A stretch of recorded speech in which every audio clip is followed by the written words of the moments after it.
नहीं के गौआ में कोई से बारा हिल मिल रहे एकर बहनोई से। होलिया में बोलत नहीं के गौआ में कोई से बारा हिल मिल रहे एकर बहनोई से।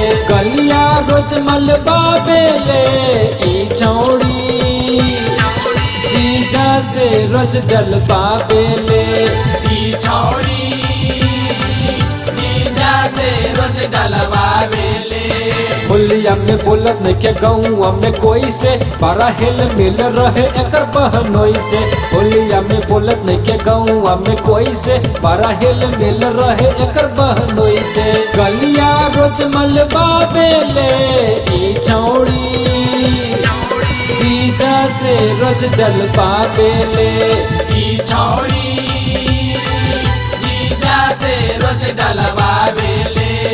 ई छौड़ी जीजा से रोज डलबा बेले।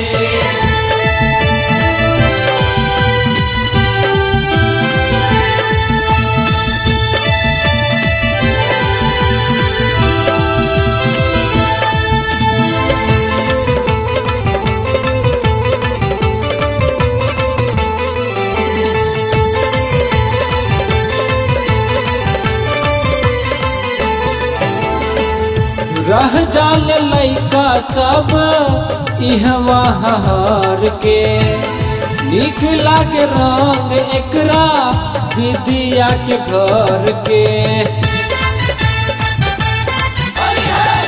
रह जाल लैका सब इहवा हार के निक लागे रंग एकरा दीदिया के घर के। चढ़ल बाटे फागुन तब से केहू के न पूछे लपुआ लफंगा सब रह जल छूछे। चढ़ल बाटे फागुन तब से केहू के न पूछे लपुआ लफंगा सब रह जल छूछे। हित हितई के काम चला बेले ई छौरी जीजा से रोज डलबा बेले ई छौड़ी जीजा से रोज डलबा बेले। ई छौड़ी जीजा से रोज डलबा बेले।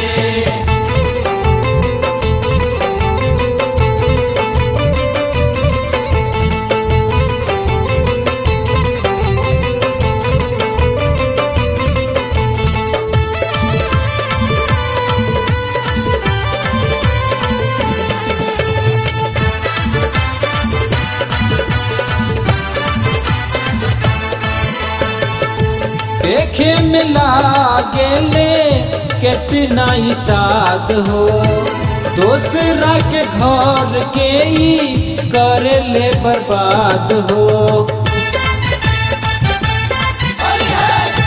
देखे में लागेले कितना ही साद हो दूसरा के घर के ही कर ले बर्बाद हो।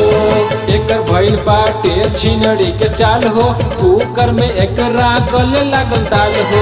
एकर भइल बाटे छिनड़ी के चाल हो कुकर में एकरा गले लागल दाल हो। हम सच कही इ त भरमावेले ई छौरी जीजा से रोज डलबा बेले ई छौरी जीजा से रोज डलबा बेले। ई छौड़ी जीजा से रोज डलबा बेले। होलिया में बोलत नहीं के गौआ में कोई से बारा हिल मिल रहे एकर बहनोई से। होलिया में बोलत नहीं के गौआ में कोई से बारा हिल मिल रहे एकर बहनोई से। गलिया रोज मलबा बेले ई छौड़ी जीजा से रोज डलबा बेले